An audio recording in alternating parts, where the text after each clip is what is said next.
વધીએ તો ક્રેડો બ્રાન્ડ્સની પણ આજે લિસ્ટિંગ થઈ છે ને આ કંપનીના ફ્યુચર અને આગળના કારોબાર પર ચર્ચા કરીએ। આપણી સાથે કંપનીના CMD कमल खुशलानी अपने साथ जोड़ा गया है।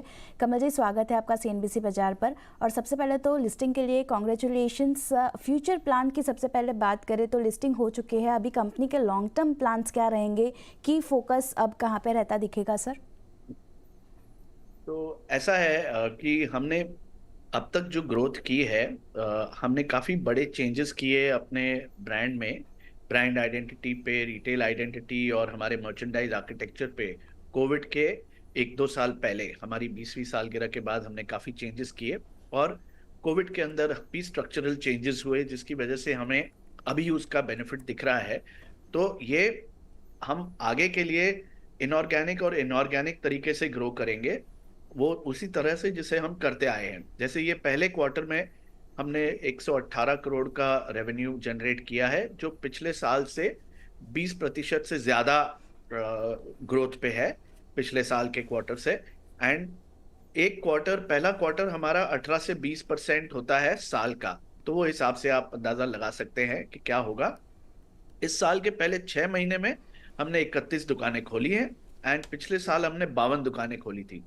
30 सितंबर 2023 को हमारी 404 दुकानें थी, उसमें से आप 31 दुकानें निकाल दें तो 373 हो जाती हैं, और उसमें से अगर 52 निकाल दें तो हम 321 दुकानों पे पिछले साल थे। तो इसी तरह हम दुकानें खोलेंगे, ये हमारी इनऑर्गेनिक ग्रोथ होगी।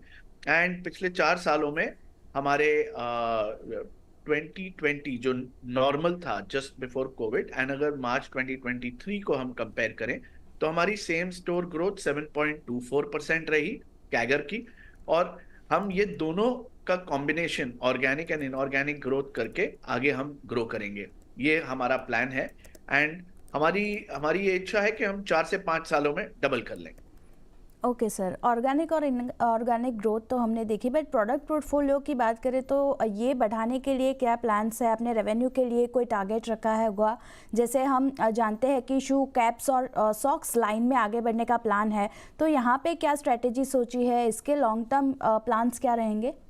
देखिए, जैसे हम बात कर रहे हैं, हम इस समय हमारी डिजाइनिंग चल रही है सॉक्स पे, कैप्स पे, बॉक्सर्स पे, बेल्ट्स पे, इनफैक्ट जूतों पे भी हमारा काम चल रहा है। लेकिन ये सारी चीजें हमारे बास्केट को कवर करने के लिए, जो मैंने आपसे कहा कि हम 4-5 साल में अपना डबल करना चाहते हैं, उसमें हमने इसको ज्यादा फैक्टर नहीं किया है। ये हमारा बास्केट ऑफ ऑफरिंग जो हम अपने कंज्यूमर को देते हैं, हमारे लाइफस्टाइल के अंदर पूरा कंप्लीट करने के लिए हम ये चीजें ऐड कर रहे हैं। मेन हमने ये जो चेंजेस किए, उसके बाद कस्टमर ने हमको बहुत अच्छे तरीके से accept किया है और उसका हमको बेनिफिट और एडवांटेज अच्छा दिख रहा है। अच्छी हेडरूम ऑफ ग्रोथ देखी हमने इन द पास्ट, एंड हमको आगे भी दिख रही है। तो अभी हम इन्हीं ऑर्गेनिक एंड इनऑर्गेनिक ग्रोथ की मैं बात कर रहा हूँ। जो अगर दूसरी चीजें होगी तो वो अलग हो सकती है, लेकिन हमारे इसमें हम उसका कोई बहुत ज्यादा प्रदर्शन नहीं कर रहे हैं। हम that is to complete the basket of our offering, but mainly हमारी ग्रोथ है वो दुकानें खुल के और हमारे सेम स्टोर ग्रोथ से। जी कमल जी, जैसे हम आपने बताया कि ऑर्गेनिक और इनऑर्गेनिक ग्रोथ तो है ही, पर ऑर्गेनाइज रिटेल की अगर बात करें तो FY23 में हमने देखा है इंडियन मेंस अपैरल मार्केट में ऑर्गेनाइज रिटेल की हिस्सेदारी 45% थी, और अब ये FY27 तक लगभग 60% पहुंचने का अनुमान जो बन रहा है। तो आप इंडस्ट्री में ट्रेंड और ग्रोथ कैसा देख रहे हैं और आगे अपॉर्चुनिटीज़ कितनी देख रहे हैं? देखिए, इंडस्ट्री के हिसाब से, इंडस्ट्री रिपोर्ट के भी हिसाब से, ये 21% के ग्रोथ पे हमारा मार्केट ग्रो होने वाला है। इसमें मेंस ब्रांडेड मार्केट और ज्यादा ग्रो होने वाला है अगले 5 सालों में। उसके अंदर भी कैजुअल वेयर का मार्केट उससे भी थोड़ा ज्यादा ग्रो होने वाला है, तो वो लगभग 28+% पे ग्रो होगा। एंड हम उसी स्वीट स्पॉट में, कैजुअल वेयर में हमारा ब्रांड आता है। एंड आज तक हमने अपनी कंपनी की ग्रोथ हमेशा प्रॉफिटेबिलिटी के नजरिए से देख के हमने की है, और आगे भी उसी नजरिए से हम अपने बिजनेस को ग्रो करेंगे प्रॉफिटेबली। तो उसके अंदर जो भी अपॉर्चुनिटीज हैं, हमने अभी तक कहीं छोड़ी नहीं है। हर मॉल में और हर अच्छे हाई स्ट्रीट पे हमारी दुकानें हैं। हम मेट्रो से लेके टियर 1, टियर 2, टियर 3 हर तरह के मतलब शहर में हम दुकानें चलाते हैं। अपनी दुकानों को भी हम प्रॉफिटेबली रन करते हैं। ये मतलब हमें ये आगे चलता हुआ दिखता है, सेम चीज हम इसको आगे चला पाएंगे। जी सर, आपने बताया कि कैटेगरीज वाइज जो डिमांड है वो अपना आगे बढ़ती हुई दिख सकती है। तो जैसे रिलैक्स्ड हॉलीडे कैजुअल्स है, ऑथेंटिक डेली वेयर है, अर्बन कैजुअल्स, पार्टी अटायर और एथलीजियर, यहाँ पे की फोकस अब क्या रहेगा? डिमांड ट्रेंड आप कैसा देख रहे हैं और ख़ास करके कौन सी कैटेगरी है जहाँ से एक ग्रोथ जो है वो अच्छी आती दिख सकती है सर? देखिए, इसमें मैं आपको समझाता हूँ। जो हमने अपने मर्चेंडाइज आर्किटेक्चर में चेंज किया वो ऐसा है कि जिस तरीके से कैजुअलाइजेशन ने हम सब लोगों के वार्डरोब को हिट किया है, क्या हुआ है कि पहले सिर्फ कैजुअल और फॉर्मल बस दो तरह के कपड़े होते थे। आज क्या है कि कैजुअल के अंदर ही आपको हर अलग मौके के लिए अलग तरह का कैजुअल चाहिए। जैसे हॉलिडे हो गया, या ऑथेंटिक डेली कैजुअल हो गया, या आपका पार्टी वेयर हो गया। पार्टी वेयर में भी यदि आप देखेंगे तो शाम की पार्टी होती है तो उसमें अलग टाइप का आपका कैजुअल वेयर का एक एस्थेटिक होता है। अगर वो दिन की ब्रंच पार्टी होती है किसी संडे को कहीं फार्म पे या कहीं, तो उसका आपका ड्रेसिंग कोड और उसका एस्थेटिक अलग होता है। और अगर ये सनडाउनर है कोई तो अलग होता है, पूल पार्टी है तो अलग होता है। हर तरह के ओकेजन पे एंड एथलीजर होता है आपके लाउंजिंग मोमेंट्स के लिए या ट्रैवल मोमेंट्स के लिए।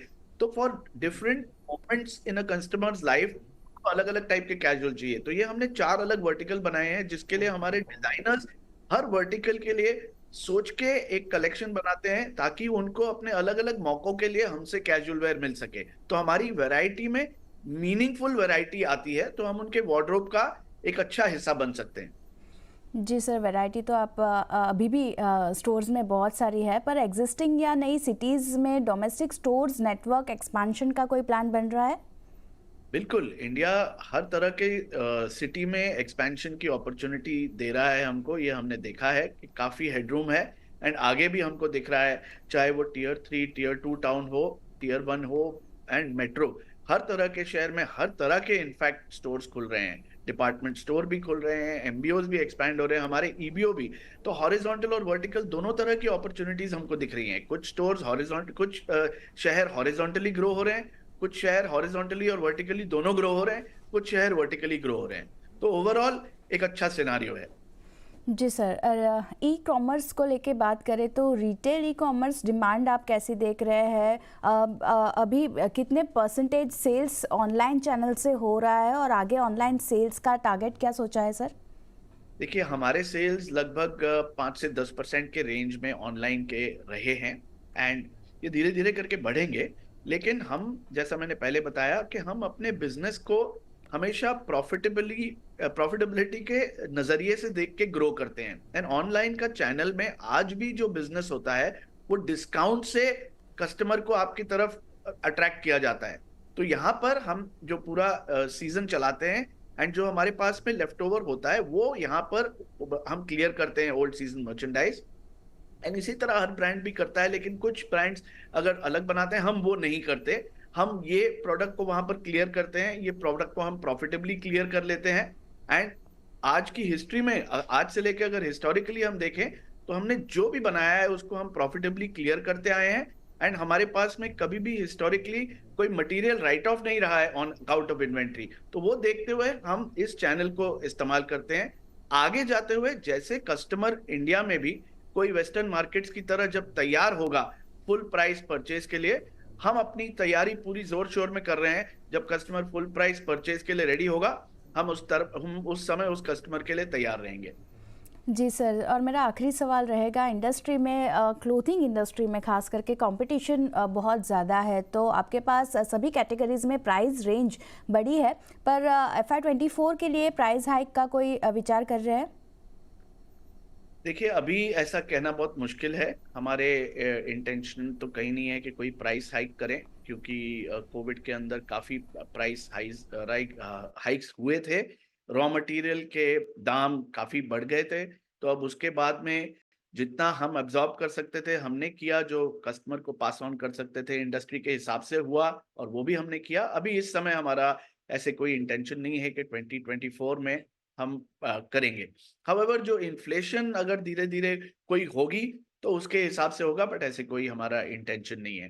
एंड जहां तक कि आप प्रोडक्ट वैरायटी की बात करें, हमारा एक ऐसा ब्रांड है जो इंडस्ट्री रिपोर्ट में भी निकल के आया था कि कोइंसिडेंटली हमारा दोनों टॉप वेयर और बॉटम वेयर में बहुत अच्छा बैलेंस है, जो हम अपने कस्टमर को वैरायटी देते हैं, तो हमारा सेल भी लगभग आधा आधा है टॉप वेयर और बॉटम वेयर में, जो काफी यूनिक है। ओके सर, और एक सवाल आखिरी रहेगा मेरी तरफ से कमल जी, नेक्स्ट ईयर के लिए खास करके आउटलुक आप कैसा देख रहे हैं कंपनी का ओवरऑल? ये जैसा मैंने बताया, पहले क्वार्टर में हम 21% से ज्यादा ग्रोथ कर चुके हैं। एंड ये पहला क्वार्टर लगभग 18 से 20% के बीच में रेंज करता है, तो इसके अंदर आप अंदाजा लगा सकती हैं कि हम क्या करेंगे, लेकिन हम हेल्दी ग्रोथ जरूर कर लेंगे। Okay sir, on that note Kamal ji, शुक्रिया हमारे साथ जुड़ने के लिए और ये सारी डिटेल शेयर करने के लिए, और all the best for quarter sir. Thank you so much.